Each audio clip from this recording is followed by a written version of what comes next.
Endi esa jarayonning eng muhim bosqichi boshlanadi, ya'ni ekish.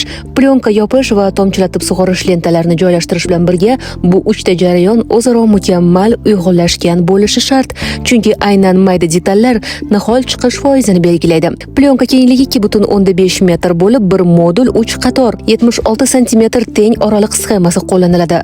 Bu usul tuproqni iliq saqlaydi, nihollarni zararlanishdan himoya qiladi va sho'rlanishni ham kamaytiradi. Tomchilatib sug'orish lentasi ham xuddi shu sxemada joylashtiriladi.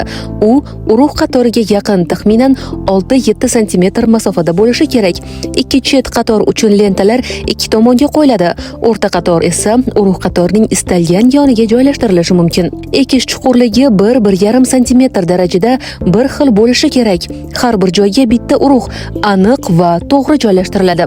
Qatorlar tekis turishi shart. Plyonka sathi tarang tortilgan bo'lishi kerak. Hech qanday bukilishlarsiz.